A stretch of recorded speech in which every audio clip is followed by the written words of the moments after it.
Good evening and welcome to Waterford County Matters, coming to you from the sunny quays here in Waterford City. Here's what's coming up on the show this week. First up tonight, we visit Christina Donnelly, who lost her youngest son to a drunk driver, and she tells us about the Brendan's Law campaign. In part 2, we attend Gaza 51, an exhibition by Palestinian graphic designer Mohammed Hassona. And finally, we meet Georgina Murphy, a Dublin lady living in Waterford with a passion for photography. In 2015, Cork and Dublin had the highest record of road fatalities. Roscommon and Waterford had none. During the period of January to December 2015, there were 159 fatal collisions on Irish roads, resulting in 166 fatalities. Every year, Irish families are rocked by the tragedy of losing a loved one to the actions of drunk drivers. Our reporter Angela speaks with Christina Donnelly, a local Waterford woman, and she tells us her story. Thank you, Lynn. In October 2009, Christina Donnelly received the phone call that every parent dreads. Her youngest son, Brendan, at 24, along with his friend Lee Sogfield, had been killed by a drunk driver. The crash happened at 2:45 a.m. as Brendan, his girlfriend, and Lee and his fiancée were driving from their Waterford homes to catch an early morning flight from Cork to Amsterdam for a short break. In November 2010, Anthony Long from Leam Lara in County Cork pleaded guilty to dangerous driving, causing their deaths, and was jailed for 5 years and disqualified from driving for 15 years.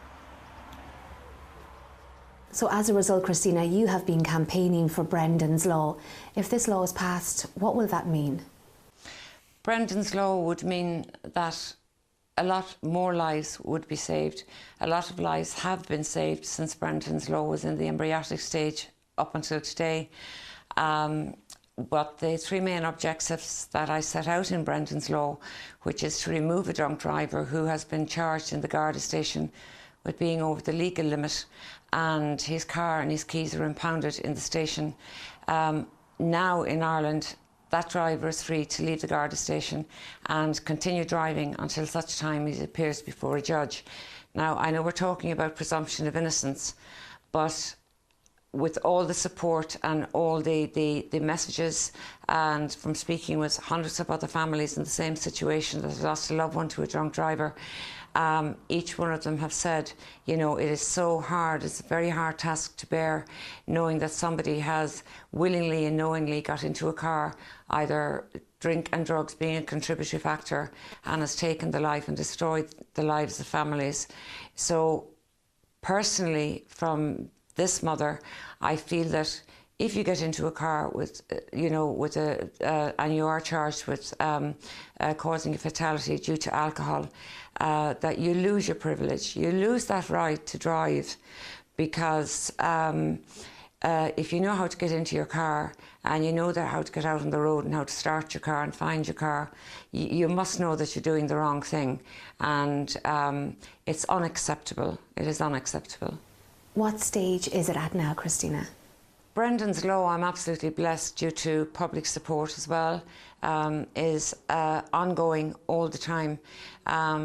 Amazing support from the public, you know, nearly 10,000 likes on Facebook. I'm only a voice for Brendan's Law. When I speak like this, I'm speaking about the public support for the road safety campaign.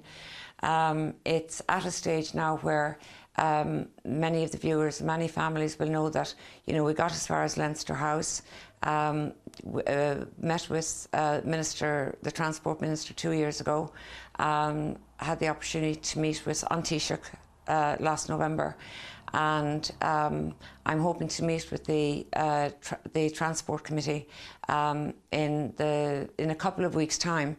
So that is very, very promising, and I will update everybody, you know, when I get that far with this. As I said, this is on behalf, you know, of all bereaved families. It will never bring our loved ones back to us, but it most certainly will bring, you know, some semblance of justice for families of the future who find themselves in this situation. Do you think if this law is passed that it will give you some sense of closure? I've been asked that question so many times, and I think it will give me a sense of closure, but I think I'd probably, you know, throw my fists in the air because, you know, to have something so productive come from something so destructive, I think that that's a good thing for anybody.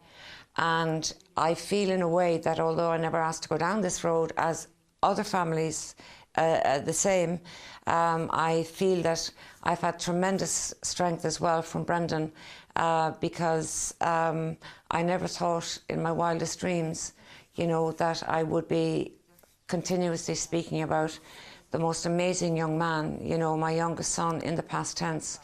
But I do feel that, you know, it will definitely bring closure in one sense to me, yes.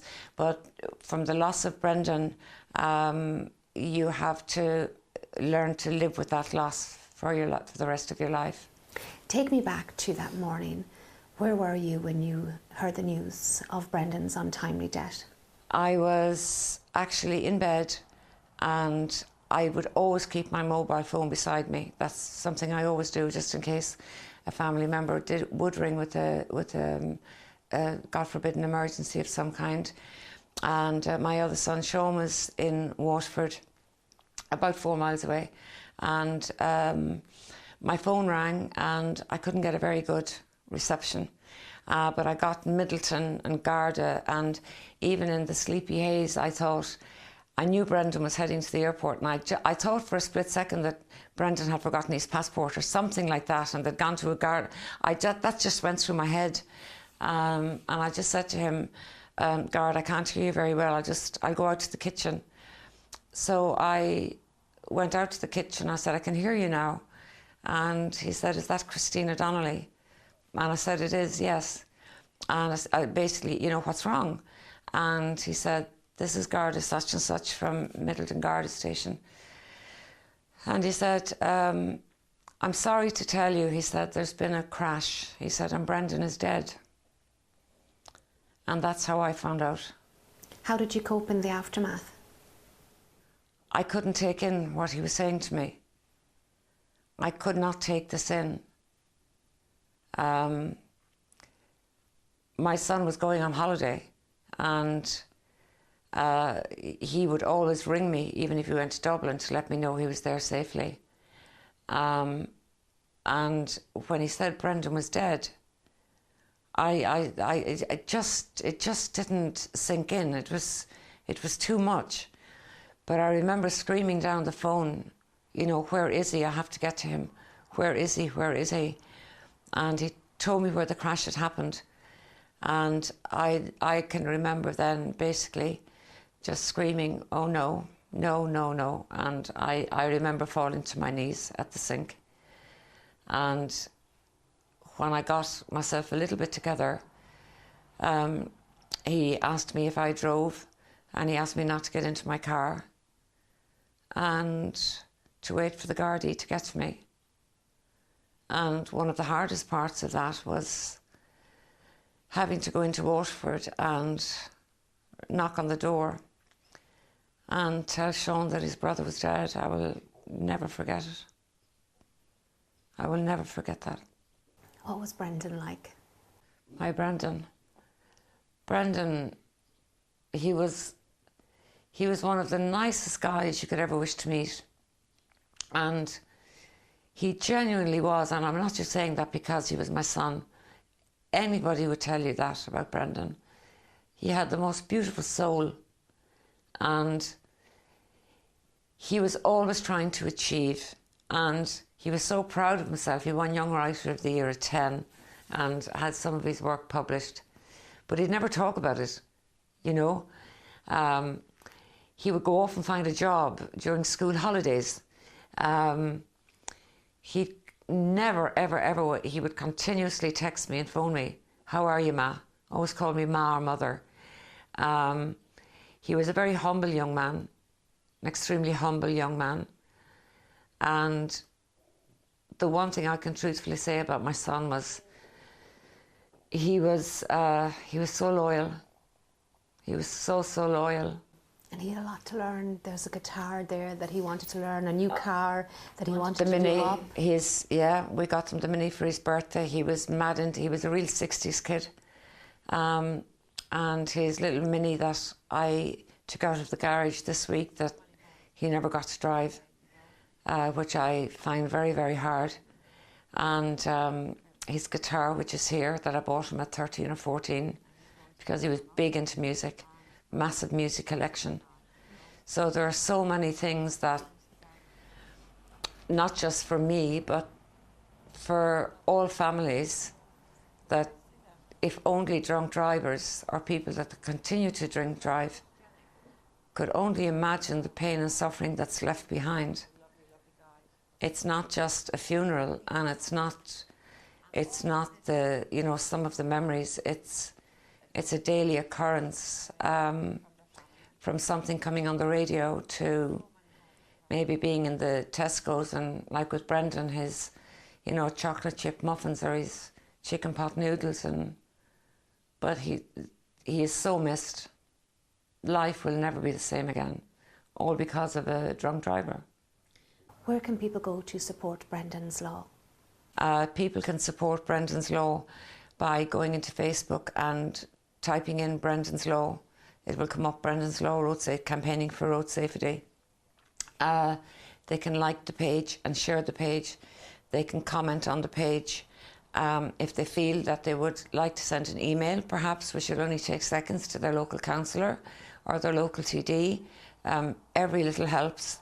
But as I say, the fight will go on for Brendan's Law, and I will, on behalf of all bereaved families, you know, keep fighting for the three main objectives which I set out, which is to remove a drunk driver from the road after he's been caught over the legal limit and charged in a Garda station, until such time as he appears before a judge.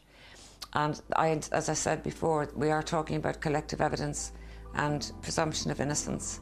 People who drink and drive and destroy families have any idea, which they never will, until if they could walk in that family's shoes for even 5 minutes, they'd know what I'm saying.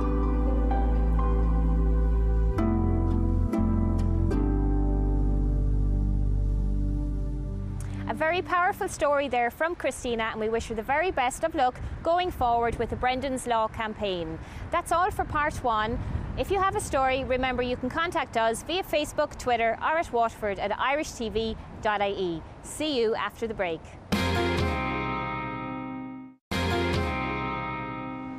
Welcome back. Waterford Palfest presents Gaza 51, a selection of artwork from Palestinian graphic designer Mohammed Hassona. Mohammed is a 25-year-old graphic designer from Gaza. Hello everyone, my name is Mohammed Hassona. I'm 24 years old and I'm a graphic designer and an artist from Gaza. I participated in several international exhibitions around the world where my designs reflected the Palestinians' suffering, their dreams of freedom and their aspiration of peace. And today I am participating in a new exhibition which is going to add a unique value to my art achievements. The main aim of Gaza 51 exhibition is raising the awareness toward Gazans' living conditions during the last war on Gaza, which lasted for 51 days of heavy bombardment, destruction and continuous killing of innocent Palestinian children. We'll never die. We will not go down in Gaza tonight. Well, the exhibition that we have on is by a young graphic designer from Gaza, Mohammed Hassona, and his way of coping with the Gaza war was he went on his laptop and he designed a series of posters. He designed 51 posters, and each one represents one day of the Gaza war. And that was his way of coping with what was going on. And since then, the exhibition has been shown in Berlin, in Belfast, and in Italy and several other places. So it's great for him that he's getting this exposure. The sad thing is that, unfortunately, while everybody else can come to his exhibition, Mohammed himself, we haven't been able to get him out of Gaza. And he hasn't been able to get out for any exhibition. I think this is his fifth and he has not been able to turn up at any of the exhibitions, which is really, really sad. So all my designs are precious to me, especially when it speaks about the soul of my country, where my heart speaks then. Actually, I wish if I can attend this exhibition personally, but unfortunately, due to the blockade and borders closure, I couldn't travel to join you in this special day.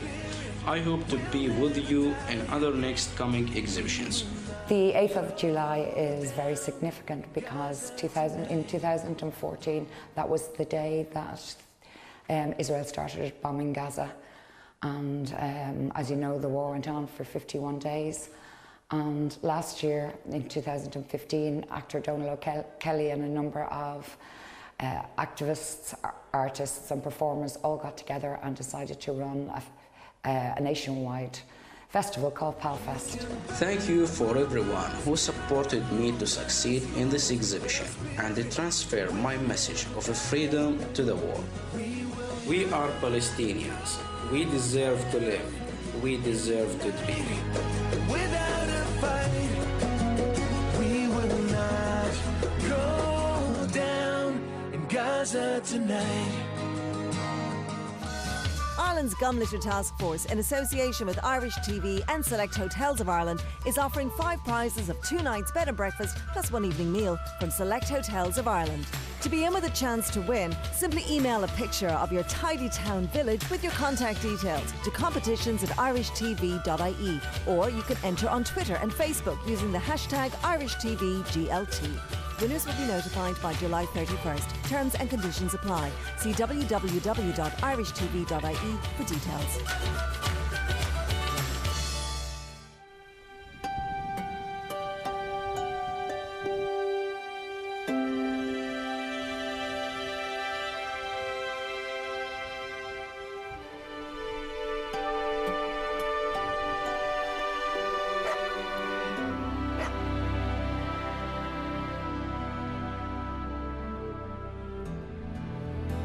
Gina, can you tell me about your exhibition here in the Coast Guard Cultural Centre in Tramore? Okay. I have a passion for photography. I recently just got back into doing photography myself. I found that I was just going out and taking a lot of pictures and then showing friends, and basically people were just saying to me, why don't you put yourself out there, put them up for sale. There's loads of people that wanted copies of what I had done, so it was literally a thing where I'd come up to see Mick about asking. I felt like I needed to maybe improve my photography. I asked about a camera club, and when I came up and I showed him the photographs that I'd taken, he was like, well, you know, you can do an exhibition. So it was just kind of like that.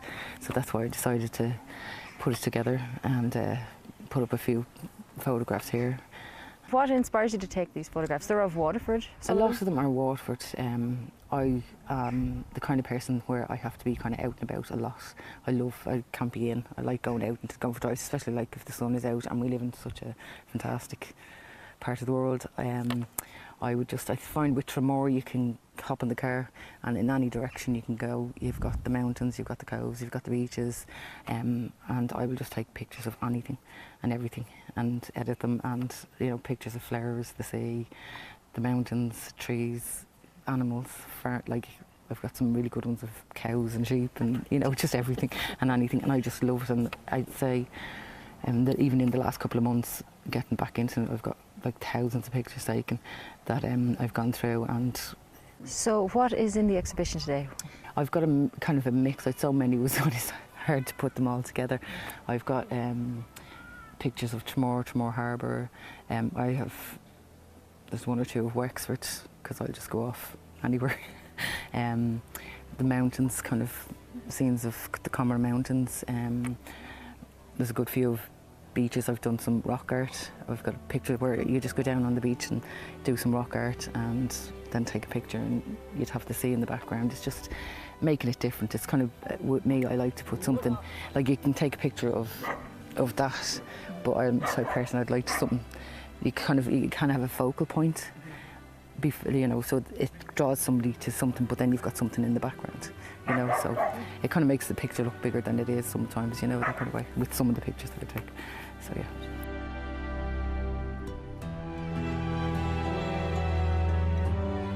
Gina, tell us a little bit about your background and how you got started in photography. Okay, I think my father was all into it. So there was always cameras and pictures being taken. We lived in Sandymount, so there was always beach, and it was always again beside the sea. And I think that's probably what got into when I went to live in America. I got the chance of doing a course in black and white photography, and absolutely loved it. And my passion is black and white. I haven't done enough in black and white, would like to do a bit more, but that started me off. But at that time, it was the 80s, a long time ago. You come back, you couldn't really afford it. I couldn't afford it at the time, but I always would have been taking pictures in between. I never would have probably published myself then. You have children. Back then it was expensive. It was. Cameras were very expensive to develop. Was very expensive. Like if you wanted to, especially with black and white, it was completely different. You can do it completely different now. They'll just develop them now. So yeah, it's like you have kids, life and stuff like that. So my kids are all grown up, and it was only a couple of months ago. My son Luke said, "Why don't you join Instagram? You'd love it because it's more me and arty and things." So I just chanced it, and you kind of just say with Instagram as well how you see other people's passion for it as well, and then you feel like you're on the same level as all these people, and then you get all this feedback. You know, and after getting the feedback, I was like, yeah, okay, I can do this, you know. So it really kind of geared me even more to do more with it, you know. So I just love it. It's always been a passion of mine. Can't wait to do more. Looking forward to other things that are going to come up. And how long are you here in Waterford? I'm in Waterford 6 years now, but I've been coming to Waterford since I was tiny. It was just it was our... Like us all. Yeah. I think everybody comes to Dromore at some stage. The amount of people, like when you move down here, it's like, oh, I used to go to Dromore and all this. So yeah, so here 6 years, absolutely love it. Can't imagine living anywhere else. Love it. You know, and there's so much around. Like it's not just even Dromore, it's just like I was saying to you earlier, I just love hopping in the car and you've got the mountains, the Copper Coast, and you know, coves and beaches, and it's like, it's gorgeous. I love it. You can't beat it. Where can we see your work in the future, Gina? At the moment, yes, it's here at the Cultural Station, and I will probably do more here because I've also got a chance to do the photography for the Waterford Maritime Festival, which is coming up in September. And that'll run for a month here, and it's a lot to do with female and maritime. So there are other artists like that are going to be doing it as well. My other work I will sell locally in coffee shops, and there's enough of them in Dromore. You know, there's a lot. Everybody likes to have a cup of tea or coffee, and so I'm hoping to get them out there as well. And can we see you on social media, Instagram, Facebook? I am on Instagram, and I have a photography page on Facebook as well, but I'm probably more on Instagram. I use that a lot more. It's just called Gina's Photography, and it's the same on Facebook.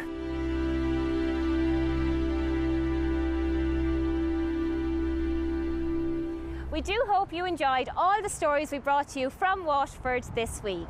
That's all we have time for now. Join us at the same time next week, and remember, Waterford County matters.